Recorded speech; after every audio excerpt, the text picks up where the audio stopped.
Hi, everyone. Welcome to Sundays with the Classics.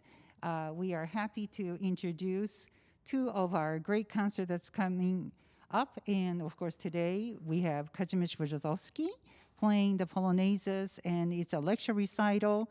It's going to be so informative for all the musicians. And in April, we are going to have a concert on the 24th with Christopher Harding and his beautiful wife, Yuki, who plays the oboe. And we are looking forward to that. That starts at 2 p.m. as well. But that's a Saturday, so please note on your calendar.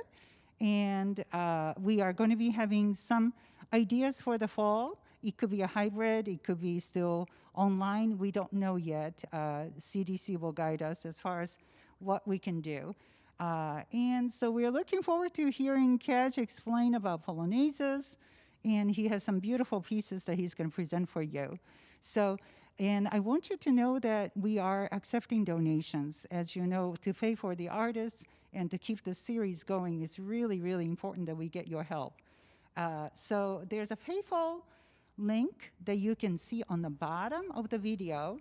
And if you wanted to, you can send in a check to Steinway Society of Michigan and mail it to the Steinway Piano Gallery of Detroit right here. Okay? So we look forward to seeing you again next month. Bye.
Hello, everybody. That was a hard one.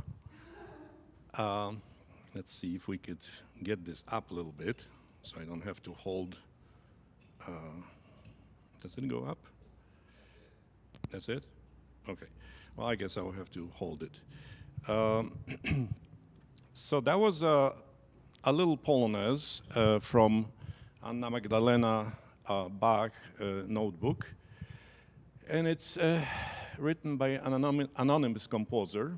The date here for the notebook is 1725, so I assume that the piece was composed earlier, so probably a turn of the century sometime. And this is just a humble beginning of a keyboard Polonaise, but it actually has many of the Polonaise features already, you know, some of the typical rhythms, like, you know, when you have that theme here, you know, with that,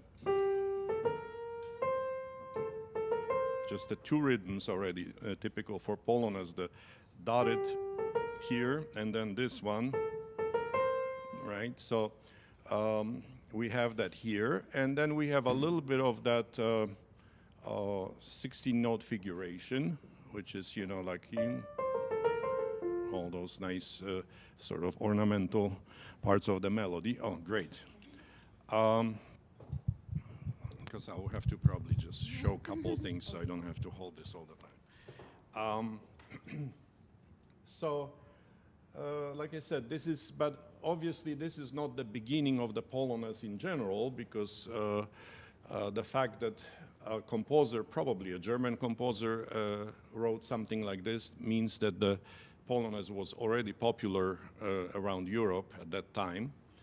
And we don't exactly know how far back it's going. And there's some discussion about if the Polonaise was actually started in the countryside, you know, it was like folk music, or it was actually more of a, upper classes dance. So it seems like it was sort of parallel, because there are some versions that were danced in the countryside during weddings. But the Polonaise that we know was actually shaped as a dance for the nobility. And it goes as far back as 16th century, 1573. There was a coronation of one of the Polish kings, and apparently they were already dancing that Polonaise in front of him. So the dance itself, it's kind of important to know, how you dance that. It's actually a step to the quarter note beat. So since Polonaise is in 3/4, of course you just do those 3 steps. And usually the first one is sort of emphasized by the motion, how you dance, because right before taking the step, the dancer bends the knee and extends the other foot forward and makes sort of like a longer step, rising on that one on the first beat. Okay, and then 2 and 3 are smaller steps. And that's a dance that is kind of interesting because it's always a group dance. It's not, I guess it's possible to dance just 2 people, but it was always danced as a group, the whole congregation there for the ball or for some other event would be dancing. And it was sort of inclusive and exclusive, because inclusive in a way that everybody had to dance, but then there was a certain hierarchy, who was dancing first and who was leading. Of course, the most important people were in the front always. And then besides the step, of course, couple were dancing together. Man was on the left, woman was on the right. They were holding hands like this forward, straight, and a woman's hand was on top of a man's hand. And then there was a lot of different figures, choreography going on, like, separating, doing turns, doing tunnels, and doing all kinds of things. So very interesting. You may actually go on YouTube and search for Polonaise dance, so you will see. And it's interesting that unlike minuet, which is probably as old as Polonaise, Polonaise is still alive, because in Poland, at every prom, many weddings, and any other public events, every prom starts with a Polonaise still. And usually it's one of the Polonaises that I'm going to play in a moment by Ogiński, but recently was replaced by a contemporary Polonaise by Wojciech Kilar, who composed it at the turn of this century, or maybe already 21st century, but in the style of the old Polonaise. What to say about the character of the piece? Of course, it's very dignified, and I think that's why nobility liked it, because it was kind of a reflection of their ideals, of their pride and all that. So, and later, of course, that dignified character, sort of ceremonial, turned into much more in case of course, Chopin Polonaises. But before we get to Chopin, I wanted to just play a couple examples here of other composers, because Polonaise was very popular all over Europe, and I also want to talk about the name, because that's the only Polish dance that has a French name. But before it was actually French name, it had some Polish names, and there were some other, depending on the country where it was adopted, it would have different name, like in Germany they would call it Polnischer Dance, Tanz, I'm sorry. Then in Italy it would be alla polacca. Then in Sweden it would be Polska, which means actually Poland in Polish. But then there was, Latin name, Chorea Polonica, and so on. And then, of course, most of the famous European composers would, at some point, compose a Polonaise, or at least a movement of a piece in the style of Polonaise. The only thing is that not everybody got the right kind of feeling for it. Everybody knew about the meter and some basic elements, but as far as the spirit of the Polonaise, some composers had maybe a little bit of issues with them. Especially non-Polish composers, of course, I mean. Here's a little Polonaise from Bach's French Suite number 6.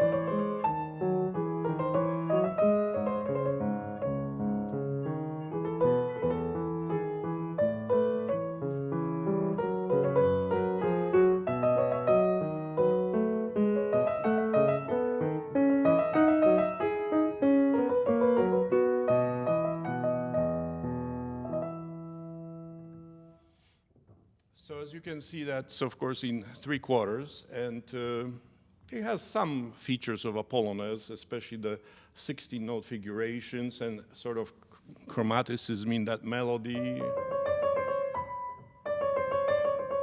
Right, so that's a kind of real Polonaise touch. But then it doesn't have that feel of the Polonaise, really. It's actually in some editions, I think this is listed as Polonaise minuet or minuet Polonaise. So it has a little bit of features of both. Especially that left hand, going on non-stop like that, it doesn't quite do it. Now here's a piece by the son of Johann Sebastian, Carl Philipp Emanuel.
This one actually seems to have a little more of a real Polonaise character, although he's using kind of interesting rhythm that was not as common in the Polonaise, 216 notes plus 8 note.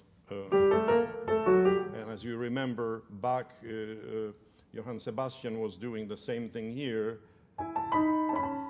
so they both kind of like that kind of rhythm, but it's actually the sort of reversal of the typical Polonaise rhythm.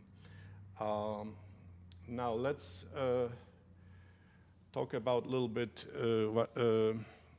other composers. Of course, in this is Baroque style, and Carl Philipp Emanuel was already going into this sort of classical period, and there was a little bit of sentimental touch already to his pieces, and But then, of course, many other classical composers would be interested in the Polonaise. Mozart had some movements of his sonata as like a Polonaise rondo, rondo Polonaise, and then Beethoven composed a Polonaise opus 89, I think, and it was kind of interesting because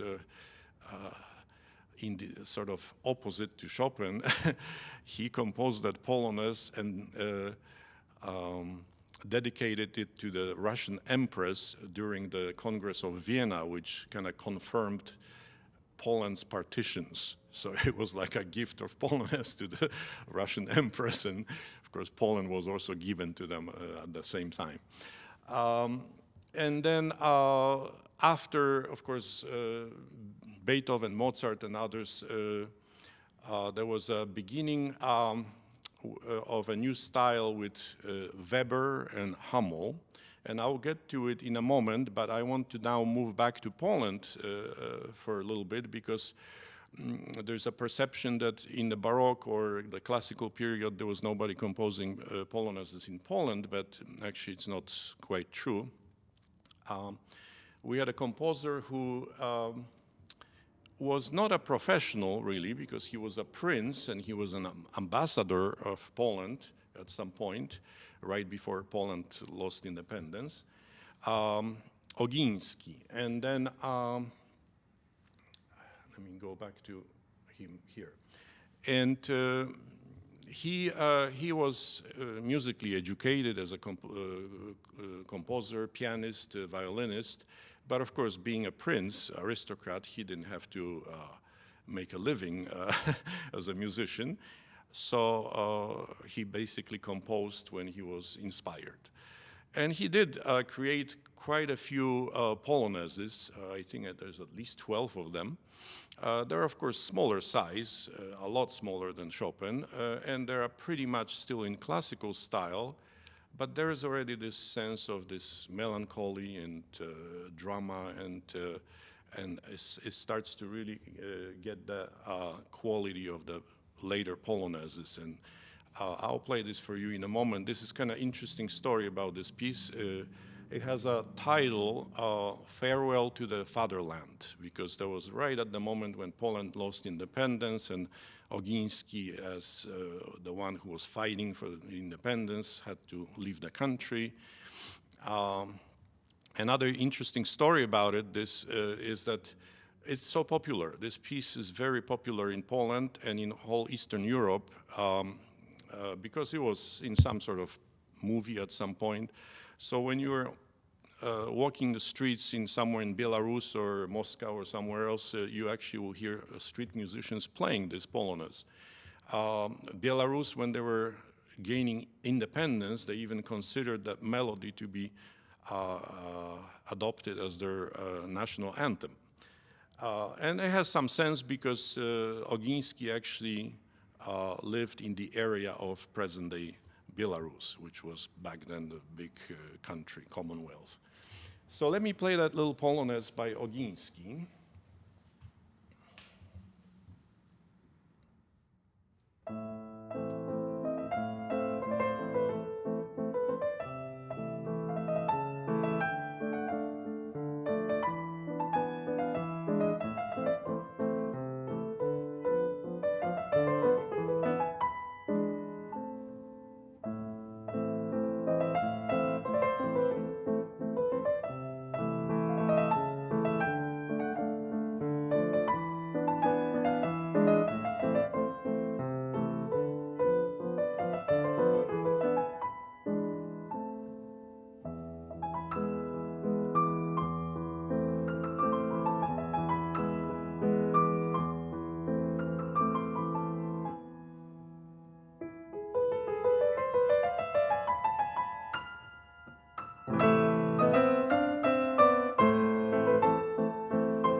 So as you can hear, it's pretty much classical, especially the writing, right? But the content is already a little bit romantic. I mean, the melody is very, very pretty, very sentimental.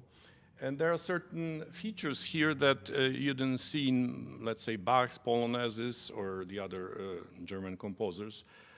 Here, there's the structure of the piece is already different. It's actually A-B-A, because there is a trio added, and that trio, that fanfare here. And what's important about Ogiński is that a lot of Polish composers who came after him, especially Chopin, they sort of got inspired, especially Chopin when he was a child. He must have heard that music.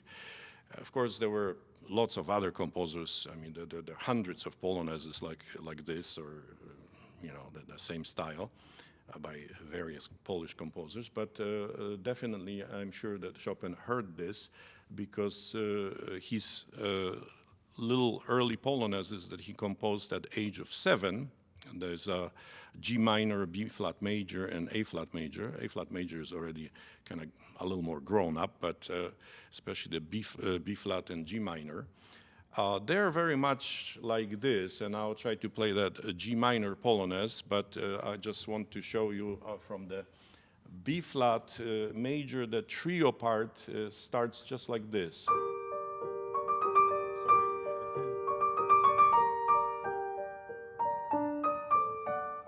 So see this very, very much the same idea, the melody, very chromatic,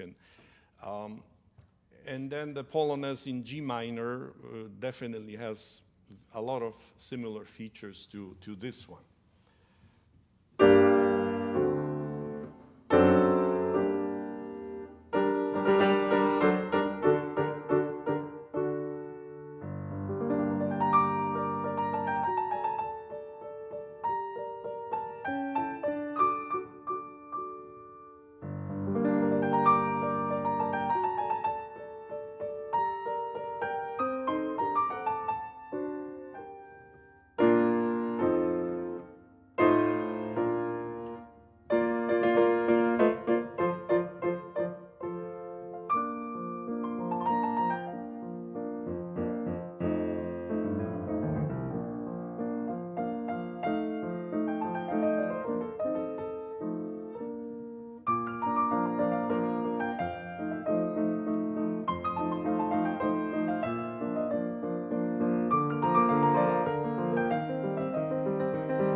So you can definitely hear the similarity, right? That you can tell that Ogiński must have been an inspiration for young Chopin, except that even at the age of 7, he shows already some more virtuosity in his composition, because you have that nice arpeggio, then you have crossing hands, you have broken arpeggios here, and that's kind of hard stuff for a 7-year-old. The same with the B flat major Polonaise, that introduction of it.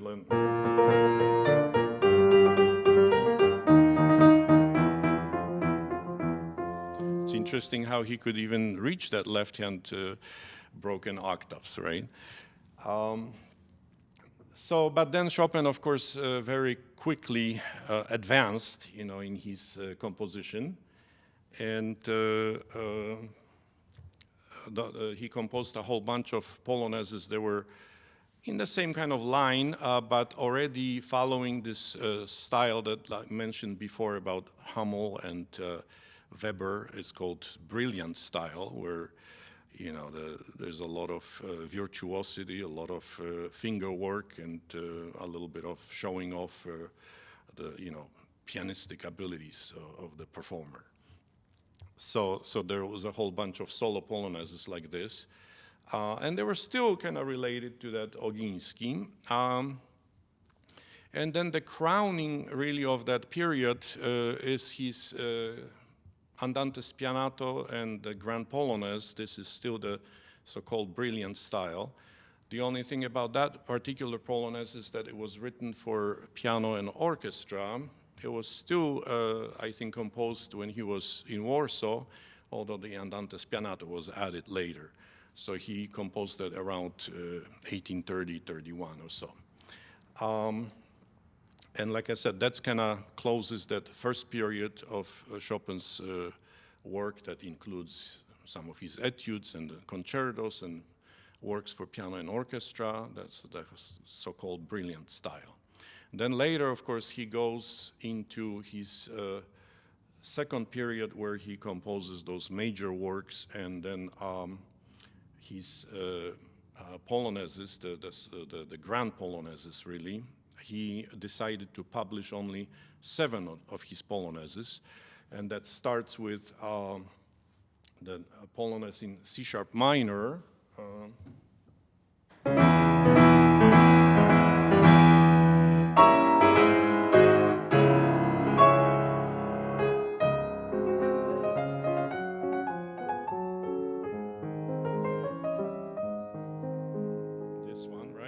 And in the same opus number is a Polonaise in E-flat minor.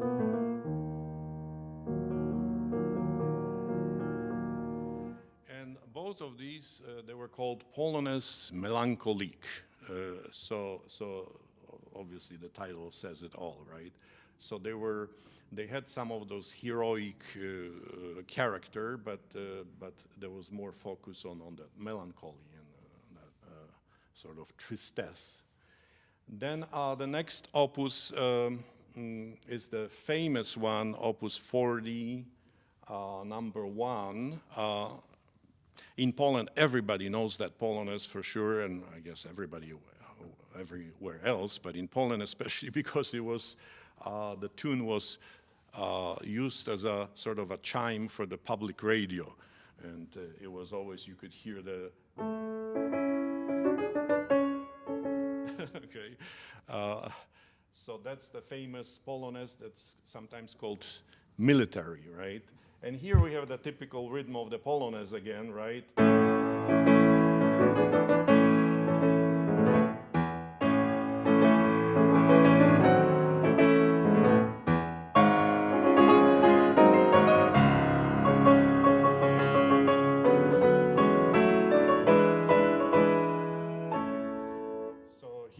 The dotted rhythm again, right? And then it's interesting that now he, instead of just regular rhythm, sometimes he does triplets, right? Like, right? Or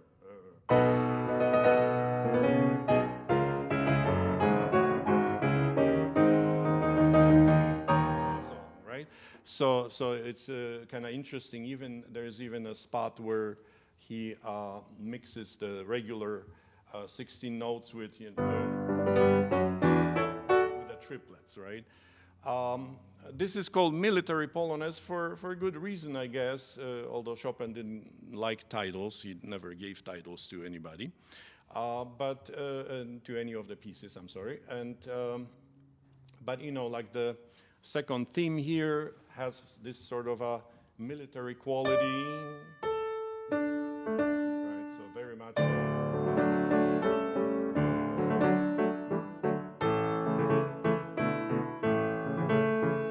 It's like a fanfare, really, or bugle or something.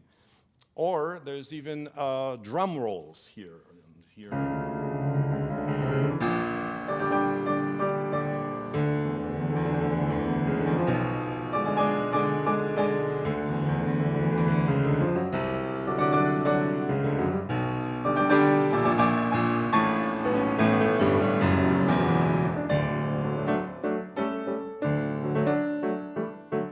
So very much strong. And it was, of course, not just a military idea, but in Chopin's case, like this Polonaise, it was sort of to lift up people's feelings about, being Polish and Poland and the fact that Poland lost independence. So it was like sort of showing that former glory of Poland. It's actually a music critic, Arthur Hedley. He described the Polonaises in that way, that the spirit of the Polonaise, Chopin's Polonaise, that it was the pride of the past, and then lamentation for the present and hope for the future, that the expression of those pieces. And of course, that's why this one, or the famous A-flat major Polonaise, the so-called heroic, or it's sort of triumphant, right? But then there was, in the same opus number with A major, which was sort of pride of, former Poland's glory. This one is less known Polonaise.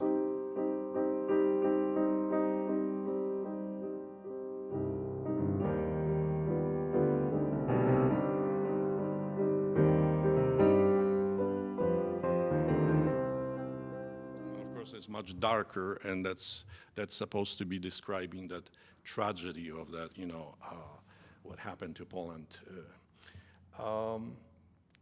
Of course, we could still talk a lot because, there's another F-sharp minor Polonaise, another famous one, also has some of those military elements, like the drum rolls, like,